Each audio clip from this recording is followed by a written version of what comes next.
just kidding. Well, it's still bad. Yeah, it's still melee. Yeah. Still very bad. I mean, Ornn does offer some terrain control, but the problem is that there's nothing else that is really giving the terrain control. And the other thing is that Ornn, when it's dragged along for the ride, I think I just tweeted about this earlier this week. I think LPL English tweeted out a draft that looked very similar into an Aphelios, and you can just spot it. And you ask yourself, what is Ornn, Trundle, Sylas, Braum trying to do here? Ezreal hates them all. He does not want to be friends with any of them Still right thinking now. about Zoe. That got banned by their team, by the way. He's thinking about Zoe. He's looking up at the photos on the wall of Oriana. Yeah. Once upon a time. It's like that, what is it, the Wolverine meme where he's on the bed? He opens his wallet. There's a photo of him in Graves at the theme park. Oh, this is awful. Well, all right. T1, they've been rewarded for their very early pick, Aphelios. KT failed to really draft anything into it, and so I just imagine Teddy's going to have a field day in this draft. Obviously, Jayce versus Ornn, even though Ornn is pretty okay against it, the dynamic itself doesn't really matter. Jayce is ultimately just going to offer a little bit of counter control against the Ezreal, help LeBlanc find lethal thresholds onto the opponent, and KT can't run into Aphelios. So it's just so hard for KT to play this game, barring some disgusting advantage that they get. They gotta get ahead, and they gotta get ahead early. I'd imagine that if you are ahead and Aphelios is stunted on some items and he's, not in a great spot, you can consider getting poked out by Ezreal. Maybe you steal a Nautilus ultimate and Pillar, and Call the Forge God would make his life hard. But if it goes the opposite way, and he does in fact get ahead, which is kind of what we're expecting here from Teddy, then it should be a bit different. Canna had a fun game on the Mordekaiser versus Camille. Now he is going to be the aggressor in the lane here on the Jayce, which was kind of ignored actually in game number 1. I was thinking about maybe that could have been a good pick into the Camille, but didn't go for it. And Teddy is still hanging around the Raptors. And Kuro's going to take fleet footwork on the Sylas, just going to try to sustain up. And you look at the ultimates that he's really stealing. He doesn't have very many good targets. I guess what they can hope for, you ready for this, is Kuro R's Nautilus, takes that R, pillars the Aphelios, R's the Aphelios with the Nautilus ultimate at the same time Ornn casts his ultimate. Yeah. And then they run at him in prey. That's pretty much it. If he holds for 1 second, everything's going to be really bad. Yeah. You ever watch X-Men Apocalypse?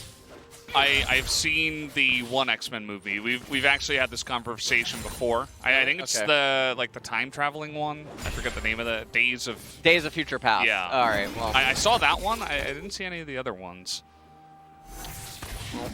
Aphelios is absolutely Apocalypse, and there's no Jean Grey in KT's team composition. So it'll be interesting to see how this game unfolds. We'll see what bonO can manage to do. The other problem is that he doesn't have very good gank set up in any of these lanes except for top. So we got to pay attention. Yeah. Taking a look at some of the win rates here from LeBlanc. You guys remember earlier it was 26-6 for Kuro on the LeBlanc. Here it is 22-4 for Faker. And I believe that's a little bit higher. He was up there near 85% for Faker. Obviously a couple of fantastic LeBlanc players. Although Kuro never really had a chance to do anything in game number 1. So they're just going to try to dive the Sylas here, but Trundle is in position. What? Cuzz is just, okay, he's just going to die. All right. LS is going to have a migraine. Yeah, that was very risky. As long as Trundle is nearby at all, the Sylas should be fine. So they can never kill Sylas, ever. Yeah. There's no world where they kill him. I don't know. Yeah, I mean, even without the Trundle. Yeah, Sylas was full HP, has Flash. He's going to get a Fleet Footwork proc during the whole thing. He has Kingslayer. It doesn't matter about the Ignite. Yeah. It's not like Volibear has Aftershock or anything like that, you know? Something that would be a little bit better at diving. He's got Press the Attack.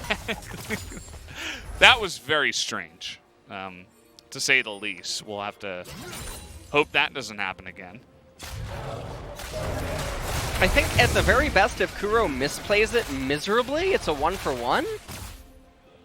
And it has to be really miserable. Yeah, and there was a wave coming in, so maybe you can say, you know, praying if Trundle's not there. So let's take a look at this.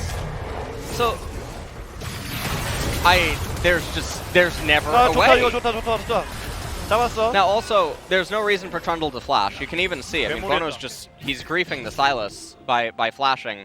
Because the gold should just go over to Sylas in this lane so that he can get ahead of the LeBlanc, get to the Null Magic Mantle, start moving towards his next item. Trundle, if he accelerates in this game, it doesn't really change the dynamic for any of his ganks. It doesn't alter too much. And so just a very needlessly blown flash. Yeah, we see that a little bit where players are they want to make 100% sure, but as you're saying, I mean, you're taking a bit away from the Sylas at the same time. As bottom lane is kind of, you know, Teddy has been pushing in pretty well with the Infernum here, but he is still behind on CS. Whereas we also took a look at the top lane, and Smeb was struggling just a little bit. And not too much really happening. Remember, aiming does have the teleport available. So we'll see what ends up going on here. Canna just trying to get chip damage onto this plate. Actually can't see what Ornn's maxing. Really good combo out by Smeb. Yeah. Let's see if he actually builds the Bramble Vest first item. It should just be the first item of choice. If I see a Bommies, we're going to have to call Atlas. Let's get Wadid over here. Yeah, we'll pull him in immediately. Yeah. bonO is going to start up the Ocean Dragon. Yeah, and KT are going to take this without much of a hitch. You don't see that T1 is really looking at getting over there. And, yeah, I mean, they're able to pick up that first Ocean. You can see that KT picked up the first Blood from the botched dive from T1. And so they have garnered a little bit of a lead here in this game. Cuzz struggling. He's just kind of, you know, clearing out his jungle after that failed gank. And Smeb doesn't really have anything to do right now on Ornn. He could just go over and he could start. Let's see. He's building right now. Should be okay. I mean, that's fine.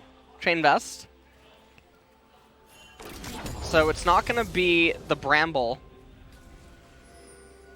But nonetheless, it looks like he's just going to go straight into Sunfire. But he's building in a way that allows him to still retain control of the lane. Yeah.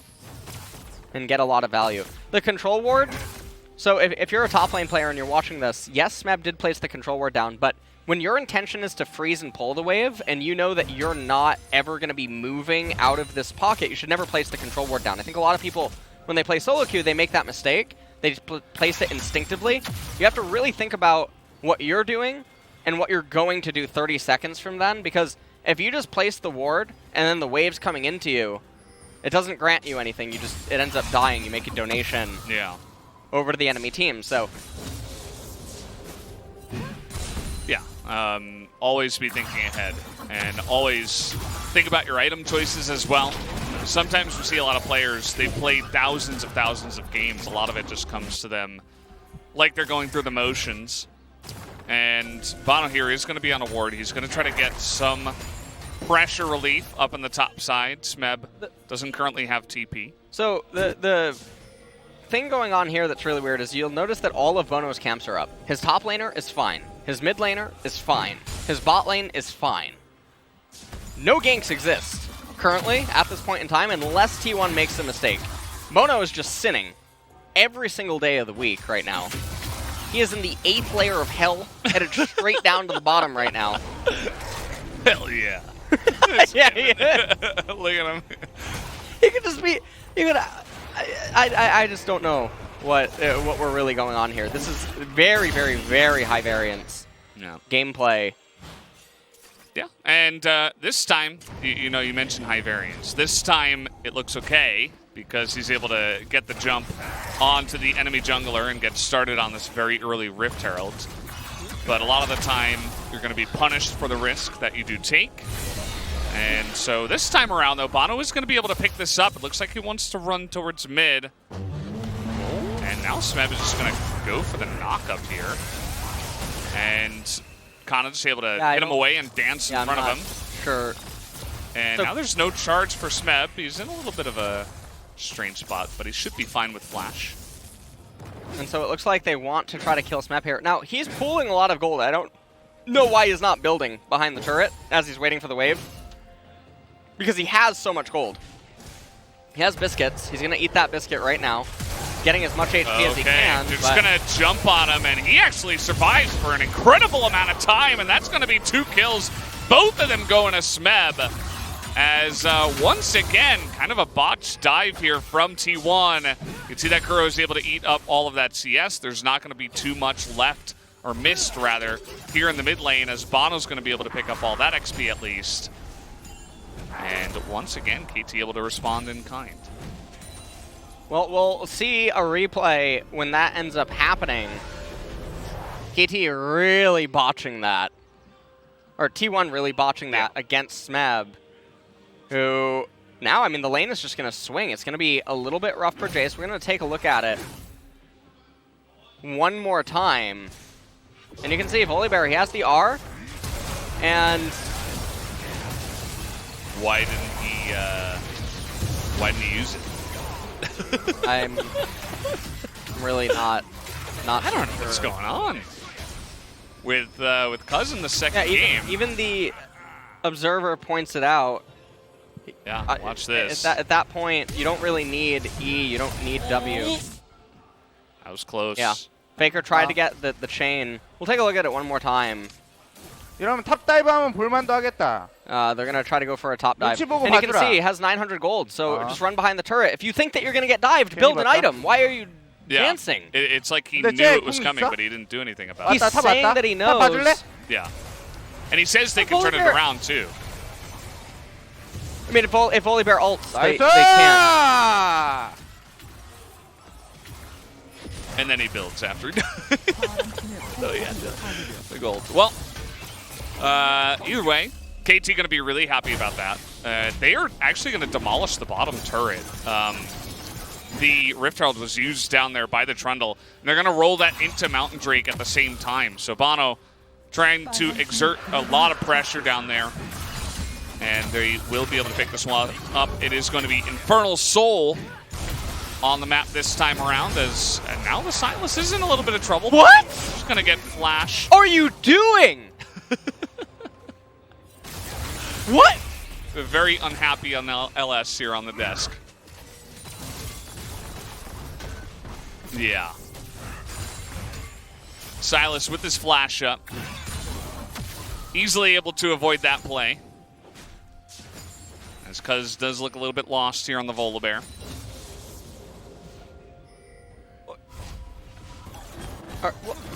T1 are only down 1,500. 4 minutes until the Infernal is going to come up. There's still the question of the Aphelios once it ends up going there. So even though Volibear is trying to scuttle the ship, T1 are still heading towards it. It's like they went to Skull Island. They pick up King Kong, and the boat just can't quite support it. Oh, man. Immediately topples over. Yeah, the Volibear is doing 0 here in this game. And it's definitely unfortunate. I mean, Cuzz, he looked okay in game 1. Maybe the blushes were spared there because there really wasn't much happening, but Cuzz definitely does look lost today. Faker, at the same time, you know, they've got the Aphelios. Faker is going pretty even here in the mid lane outside of that dive. That did happen. So him on the LeBlanc is always going to be scary here as the game comes along. And, well, Kuro steals away the LeBlanc ultimate. mean, as it currently stands, it's looking okay for KT, but third dragon is going to be the real question. LeBlanc should have her first item by then, Sylas as well. Kuro is a little bit all over the place with his itemization. We'll see what he actually elects for first. Should be the Proto Belt, just for the utility and making sure that he can have it available by that dragon fight. And Jayce continuing on into the lethality build path. We'll see what happens and unfolds. We have 2.5 minutes until it does. Aphelios should reach that Infinity Edge. I'm curious, will aiming actually go for the Iceborne Gauntlet? I think if there's a game where you would go Iceborne even though all of your teammates are still dealing magic damage, I think this one is it, because T1 are still so reliant on getting onto you and dealing damage, and it'll help so much against Jayce. But, yeah, not going to go for that one here. And you can understand, he's probably thinking we have so much magic, so he wants to deal damage with Trinity. It will make him a little bit more susceptible. Yeah, I mean, he could definitely get poked down much easier by the lethality Jayce in this game with that one, as Kuro is just going to take a little trade here. Not much going on. You can see both teams are trying to angle up towards the second Rift Herald at the moment. Should be not a bad objective for KT as long as they don't sacrifice too much. They could try to push in to the mid-tier 1, kind of in the way that T1 did in game 1. And looks like they're posturing for this Rift Herald, aiming, getting a lot of value up in top lane. bonO is going to pick this one up. Cuzz is ahead in EXP. Aiming, trying his best. He's actually using his Sheen procs, I think, on the minions, so doesn't quite have the turret. 50 seconds until that Infernal's up. Aiming should be able to raise this turret, shove one more wave, and then still recall, and everything should be fine. Well, this is kind of reaching. They're going to try to get on top of the Sylas here, and Effort is going to flash and barely survive. Did take eventually 4 of them to come on in. Faker doing a little bit more poke damage, and the Ornn is just too busy down the bottom side. And now he's in a little bit of an awkward spot. Here comes Effort. May just decide to try to get on in there for the team. Here comes the call of the Forge God, and, well, he's going to get the knockup, but he's still going to die. As meanwhile, in the mid lane, KT's going to take mid-tier 1. Whoa! All right. Yeah, nice singing. I enjoyed it very much. Yeah. That was Ezreal's send-off for Ornn. Is that what he says? That's what it was, yeah. He wanted to give him like a shooting star. Ah. Yeah. Honestly, it was completely fine. Smeb does have teleport, but he doesn't have his Ornn. So Aphelios right now at this fight, he has Draven and Kog'Maw available. He currently has Draven selected, Kog'Maw in the back pocket. And these are very, very good position right now. It's a good pillar. It's going to the pillar is massive. Teddy. Oh, Dragon reset! Oh, that's huge. Now Faker going to get into the pit, and KT say, actually, never mind. Yeah, Aphelios. Way too scary. They don't have the ultimates to hold him down. Yeah.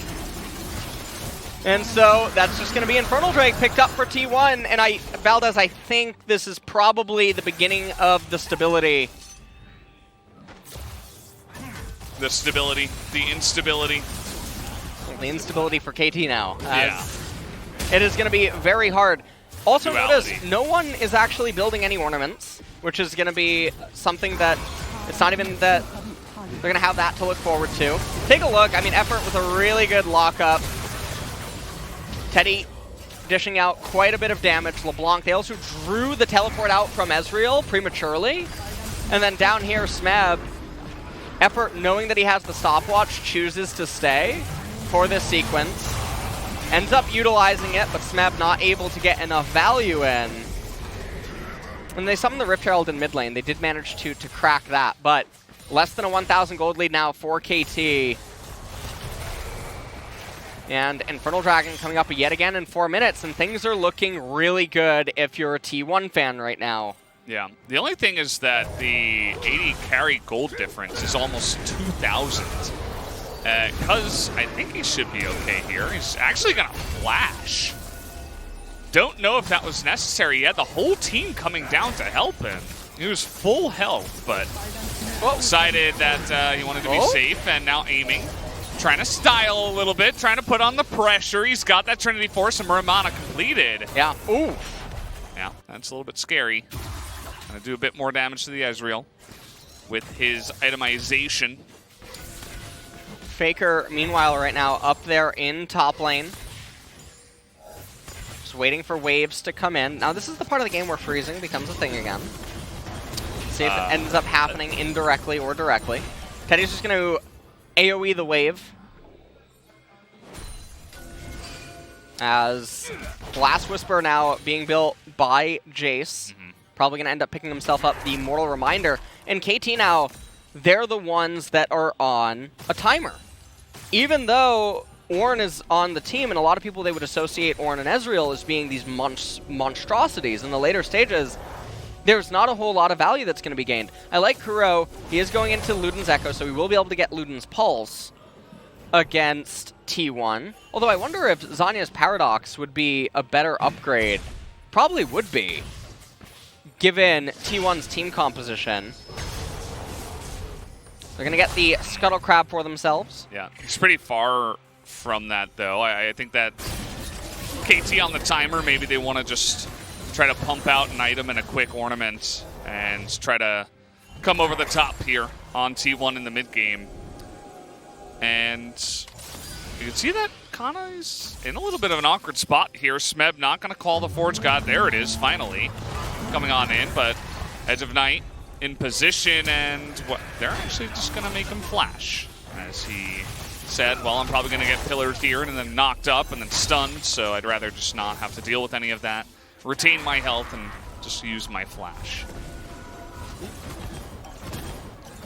And we're just going to be wave clearing pretty much over and over and over.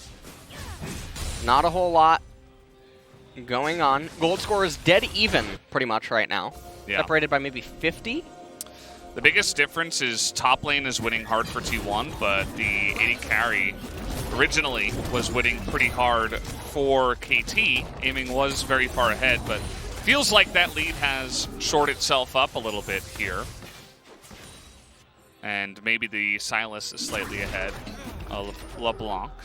But either way, it's very even. It really could go either way from here. If KT are able to string together their ultimates onto the Aphelios and make him a non-factor, then there's a chance that KT can win if they get good positioning. Whereas if T1 managed to avoid all that and they have Aphelios against 4 melee champions, they're going to have a pretty good time. Okay, as the Runon's Hurricane completed, Lord Dominic's actually on the side for Canna, so it's not going to be the Mortal Reminder.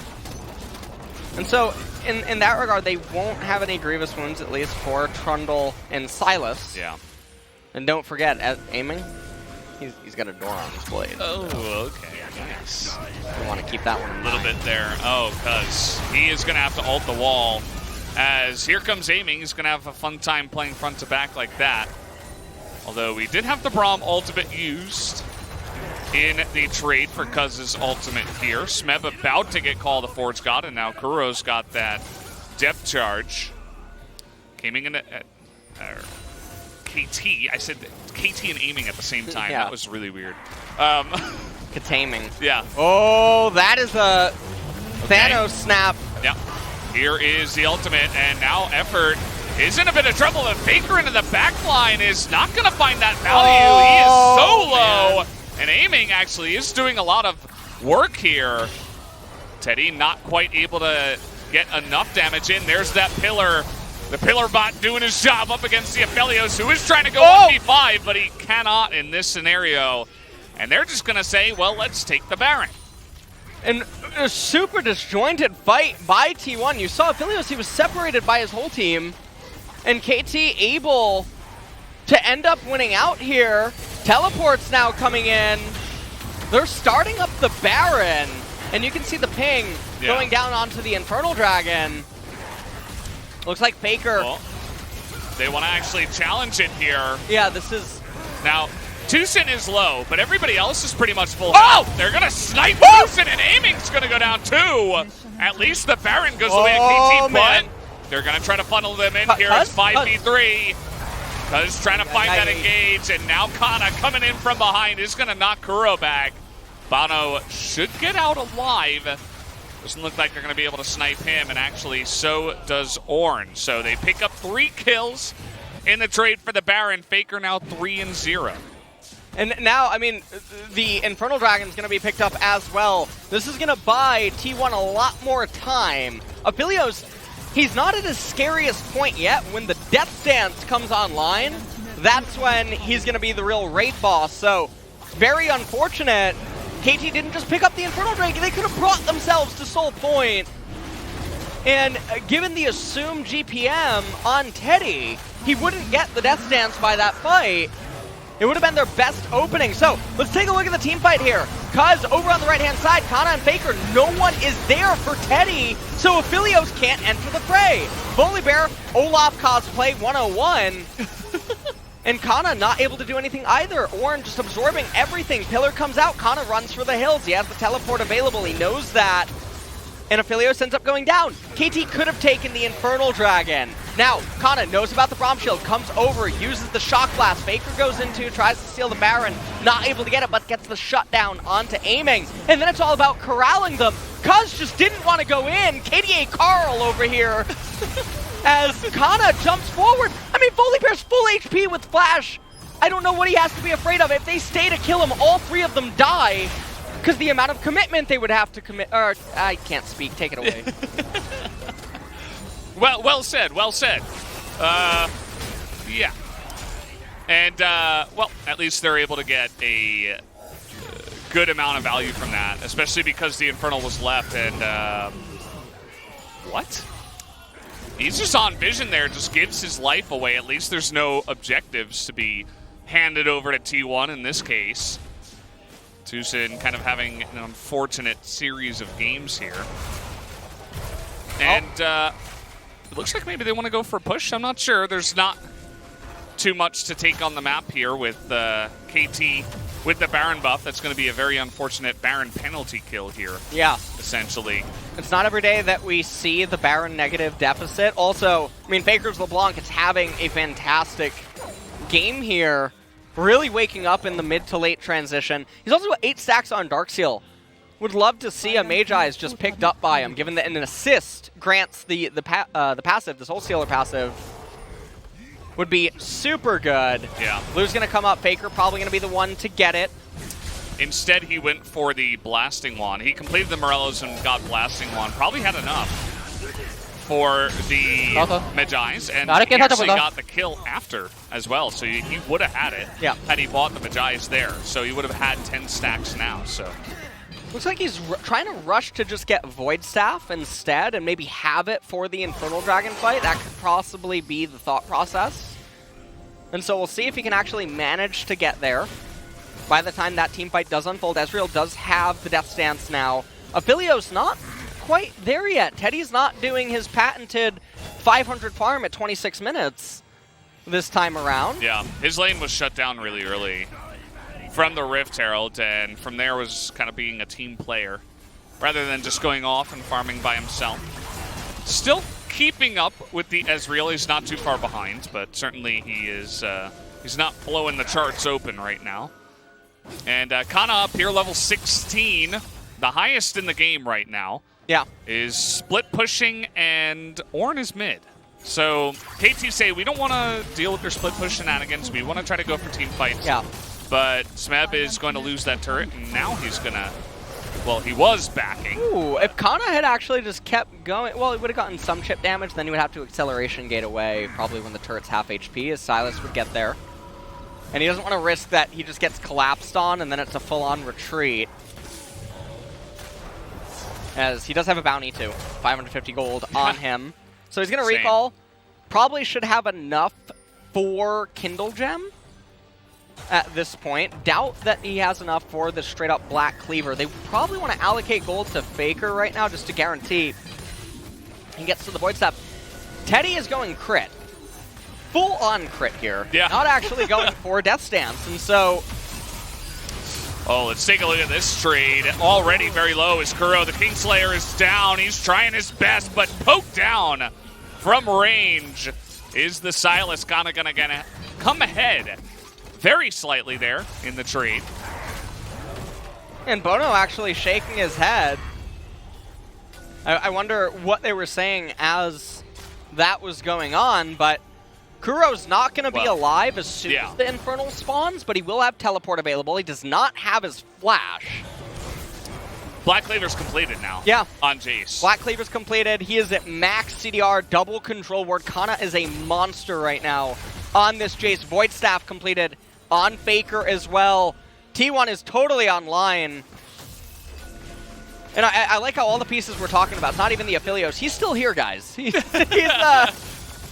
not even like the main actor, you know? Yeah. He's like behind, he's the supporting cast, but he's still gonna do insane damage. That's the Infernal right before the fight. The TP is late. That is a big depth charge from Effort, but he's pretty low here as trying to fight front to back. This is very disjointed. Ulting out is Cuzz as they can't get a front to back for T1, and now Ezreal is just trying to chomp him down. There's that pillar on the Teddy as Pillarbot is doing well, and now the Ezreal is doing so much for his team. Teddy left out to dry once again as down he will go. Here comes Kuro on the chase. He's not going to get those chains to land. There are a lot of lanes out of position here, and you can see that Faker is trying to push a third one. And so KT aren't just going to be able to, you know, go for any game-ending or inhibitor pushes just yet. And so aiming, I mean, he's just popping off in all of these fights. Teleport on Jayce. He's trying to force them to make a decision, but now it just means they're going to go over to Baron. And Cuzz, he's not going to be able to go for a steal. This is going to be a Baron given over. Yeah. I'm not sure what is totally going on. We're going to get a look at a replay from a little moment ago. Shock Blast lands point blank range. And Kuro forced to use his flash. Canna just really getting the leg up there. Infernal gets taken. Effort goes in, but the look at Teddy. bomb ultimate. Yeah, Teddy can't enter the fight right now, so there was no reason for T1 to get so disjointed. You look at the concave. Ezreal loves it. Effort, Cuzz, no HP. There's no peel for the Aphelios at this point. Faker can't find an angle. From the top, Kuro managed to get onto him with the chains. Oh, the knockup on a Faker in live. He flashes, but I don't know if he's going to be able to get out of this one. The link up, and there's the kill as Faker just going to get caught out there in the mid lane. And he's down for 50 seconds. They're going to try to push mid. And we'll see what can end up happening here. If T1... Oh, Zhonya's Paradox, by the way, was the ornament by Sylas. So getting that extra little bit of armor is super valuable. KT might say we have to try to end here. Oh, wow. Yeah, they're just going to try to go for it. They still have the Baron in 20 seconds on Faker. There's not too much wave clear. Teddy can't get in range, actually. Really struggling, but that is a huge ultimate. The Moonlight Vigil coming in, but Teddy is going to get pillared. Can he fight front to back this time? Stopwatch is big for Kuro. Faker in 4. Oh man, the poke is coming out big now from T1, and aiming is trying to carry.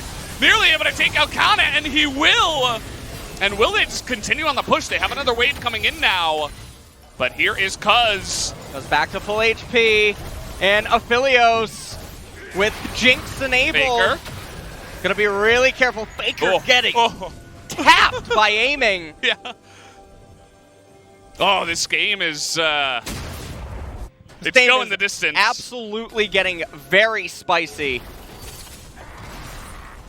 And Infernal is going to be up in a minute and a half. Baron will dissipate by then. KT are doing in the unthinkable, I guess, pretty much this game. As Faker, he goes in trying to assassinate Braum, and it tippers him right at the very end. He was not expecting that. Even blew his flash trying to get away there. Effort, you can see he turns around, says, I can't really save you. Let's take a look at this. So, Jinx enabled on Aphelios, and he's trying to get the damage. Swaps back over to Caitlyn for the range. not able to deal enough damage. And Canna, yeah, even with the accelerated shock blast, the Braum passive comes off. They're able to bring down Jayce. And so it's all going to come down to the Infernal Soul fight. And what a bizarre series of events is going on here. Aiming is having a lot more value in these fights. I mean, T1 have not had a straight-up engage front-to-back team fight, allowing their Aphelios to do anything. And Faker is now out of the fight once again, as now they're going to push another turret here. No more Baron, though. You can see some poke coming out once again from T1, but they're going to stick around, take the inhibitor. And that will be 2 that KT will pick up here.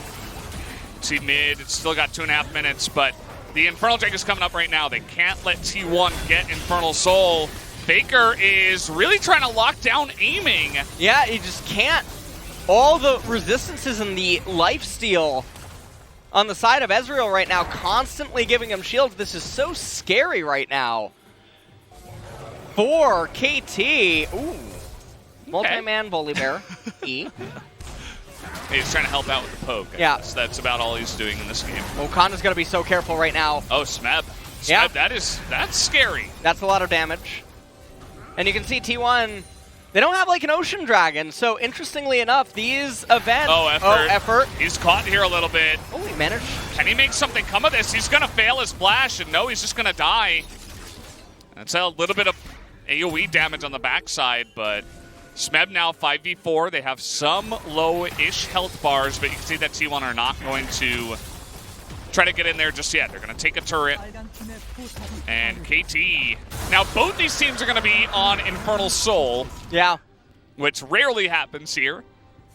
And, I mean, you look at the itemization coming out, too. I mean, we're really going the distance. I can't see yet if Teddy has the Death Stance. And this is just effort getting caught. He fails his flash. Ends up dying. Even if he lives there, all that he does is live. So the flash is a bit of a blunder. And Teddy's going for the no lifesteal. Aphelios. And when you have to absorb so much hard engage and then sustain back up, it is very bizarre because you can also see... Look at his counterpart over there. Ezreal's got Death Stance, Guardian Angel, Bloodthirster. Yeah, he's trying to just deal a lot of damage. Is pretty much. And, and not die at the same time.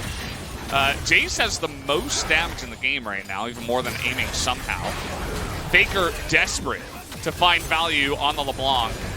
And aiming is going to get pretty low. Here comes the engage. Teddy once again out of the fight early, but the rest of his team able to shore that one up. There was no minion wave coming in. And a nice bit of poke on the backside. Lots of pings now onto the Baron as the bottom lane is pushing in. And it's really surprising to me that neither the Nautilus or the Volibear went for a Locket of the Iron Solari against so much Wombo combo engage. Yeah. You get so much value out of the shield, and it's very low econ. Cuzz is going to go in with an E. It's not going to do anything. Apparently, it's strong enough to knock Ornn out. There you go. That is the cinematic there. Wow. Beautiful. Volibear strong. Yeah. And T1 are trying to calculate, when are we going to take this last fight? Because they give away Baron again at 37 minutes. They gave away an Infernal. And now double TP. KT don't even want to get to the Infernal Soul fight. They're like, no, we want to push in now and try to win. Yeah, they want to end it while they have the Baron amplified stats as well as the super minions fighting for them as well. That's going to add in a lot of damage value, a lot of buffer. Push coming in now onto mid inhib. Should be easy for KT. Yeah, they're going to go for the triple inhibitor. They get it. Look at this turret. I mean, this is like a paper turret. They can poke it once. Just going to let the cannon do the job. That's a lot of poke, though, and they get the knock-up on aiming in the back line. Is this T1's chance? That's a nice knock-up from Smeb, though. Oh! Huge Moonlight Vigil with the AoE damage on the back. Nice! T1 might have done it. They're going to turn it around. Aiming is going to go down. Kuro and bonO somehow getting away in TusiN. is going to buy a little bit of time, but now it's 5-on-3 as T1 are just trying to push down mid. And Canna has teleport available. You can see bonO, he turns around to tap the minions. He's trying to hold the Baron buff to make it that much harder, but the death timers are big enough. Aphelios, full HP, has the shield. Canna has TP, but it's 2 super minions per wave right now. Yeah, with Baron. With Baron. So it is really stalling. Smeb is almost up. Volibear, they need to get it in range. You can see they're holding on. I think they're only going to get an inhibitor here. I don't know. Yeah, I think they're... Volibear doesn't have ult. He doesn't have ult. No, they're not going to go for it. There's too much pressure on their base right now. Canna's not able to hold it. And let's take a look at how this happens one more time. Volibear, he summons down the Thunder. Amazing Shock Blast. Aiming tries to go forward. Effort with the R lockdown. Aphelios. Watch this Moonlight Vigil. The Moonlight Vigil with Jinx enabled. Able to dish out so much AoE. Yeah. And Kuro running for his life. That flash, if Kuro goes down, the game probably ends. And so at the end of this, Infernal Soul is going to come up. The bottom inhibitor has respawned though, so it's only going to be 1 super minion per wave. T1 going to be a little bit hard-pressed to shove these minion waves out. Aiming isn't going to have flash available this fight. You look at the summoners on the side of T1, they're going to have a summoner spell advantage in this team fight. Faker trying to get as much damage as he can down early. Look at that. Ignite goes down Kuro. He's like 40% health already. Yeah. That's a nice little poke. Faker trying to do as much as he possibly can here. Top minion wave. Smeb aiming has teleport. So... yeah, always got to look. Oh, man. Huh? Faker? Just took it from Teddy. What? He took the red buff from... Why'd he take the red buff? I don't know. Okay, well, we got a fight starting up here. Aiming, not having as much freedom, but that is a huge They need to just burst it. They could just burst it. They can just burst it. Burst the Infernal. Burst the Infernal. Get the soul. Take the fight. They're going to do it. Take the fight. They take the soul. They're not going to take the fight, though. They're not going to take the fight. Teleport available on aiming. Yeah. They don't want to risk it there. They get the soul, and that is massive for this late game. KT just said, no, we're not confident to take the fight. And that was that. Well, they're going to repel these minion waves. I think there's about a minute. Oh, okay. There's actually a lost sight, but there's the bottom inhibitor left, timer. by the way. Been there for about 3 years now. Lost sight. Coming in handy. So Faker took the red buff away from Teddy, which is it's really big for a team fight like this. Yeah. And you can just see Aphelios has a really good angle, really, really nice depth charge by effort. And Canna looking like he wanted a recall because of the minions that have entered the base from the north. True-Shot Barrage comes out, not able to get the dragon. And that is an Infernal Soul. Triple Infernal Dragon Soul for LeBlanc, Jayce, Aphelios. Or Quadra. Yeah. Can't count. 4 in a row. I know, maybe they blur together when there's too many of them too close together. But the amount of damage amp that these guys have, I mean, Teddy, he went for full damage builds. Let's not forget. If he gets a couple of autos down, it doesn't matter how much survivability aiming has. 1 Q, just okay. That's a lot of damage. And that's pretty nice with the Baron fight coming up here for T1. Cuzz still does have his stopwatch available. And this is going to be the do-or-die fight. And I mean, Valdez, in the draft select, never could have imagined the game gets to this point ever in a million years. But that's why it's only been 200. So we'll see what KT can do. It's going to really come down to aiming and what kind of poke he can try to dish out to soften up the T1 members prior to the fight taking place. He sold GA, by the way. Yeah. And he's still on Ionian boot, so he is going for as much power as possible. Yeah. I'm trying to take a look here at some of the other items while we have a little bit of downtime. We'll see what Faker goes into. Probably Zonia's, I'd imagine. I'm just so surprised. I mean, we have Stone Plate on Ornn because we're in LCK, not LEC or LCS. And neither team has Solari, so that is going to be very surprising. This Concave, it was pretty bad for T1 before, but now it's going to be more than fine enough for their champions.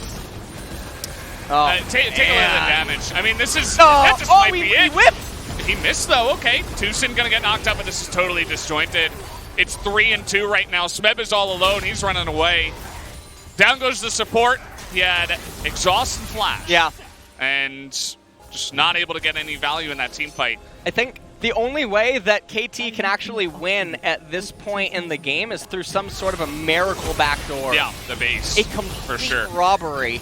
And that's always the risk. I mean, they have triple TP. They do have triple TP. But there's no wards. I think if... Okay, they're going to try to burst the Baron. If Kuro stole Volibear ult and they all ran at the turret and disable it, yeah, maybe that would be a way? They're distracted by this wave. Yeah. A little bit of wave mismanagement, I guess. I don't know how they let that build up so much. Maybe they didn't want to send someone down, even though they had 2 TPs, 3 TPs. And look at this. I mean, bonO steps forward for a second. Who's the pillar bot now? Had that hit, would have been even more from the Aphelios. Well, I think in this moment, TusiN doesn't elect to use any summoners because he thinks that the opponents can't end. And yeah, for teleport, they have it in mind. Yeah. It's actually a smart idea. So, does Kuro have Volibear right now? With the... You know, I just got it, by the way. What? Kuro is actually Faker. Sylas is a fake R. That was awful. Wow. That was That was awful. that was so bad. I don't know Someone why. call up Atlas. Can we just That was so bad. we get him in for Series 2? Oh, man. Oh, really putting the L in LF. Wow. Yeah. We can't all be Captain W. So. Just, 628. That's okay. It's a little bit of attack damage from our friend Jayce. By the way, Aphelios isn't even close. He's about 170 behind of Jayce. Yeah, and you can see that T1, they're just taking it super slow and steady and say, okay, well, that damage is not fair. Pillar may be available. No, not today, not yet. And I'm just really surprised. You know, this is times where Bard would be so cool with magical journeys like running. Oh man! Oh. Wait, what was that? He missed. Okay, he got the flash out of Kuro, Oh, and now Cuzz! that is a really big stopwatch, but can they do anything from it? The flash is not enough. That is a big knock-up on a Teddy, but everybody's bunched up for the Aphelios to just auto them in their face as aiming is desperate to get value. He's going to survive, but the Death's Dance is going to get him in the back, and I think T1 have done it. Just like that, Cuzz ends up being the sacrifice, and that should be the end of the game. And that is going to be it. KT, they tried to overcome everything. They had several points to actually win this game. Yeah. But in the end, it's not going to be enough. And T1, they're going to walk away. Yeah, that's it. GG. As the victory comes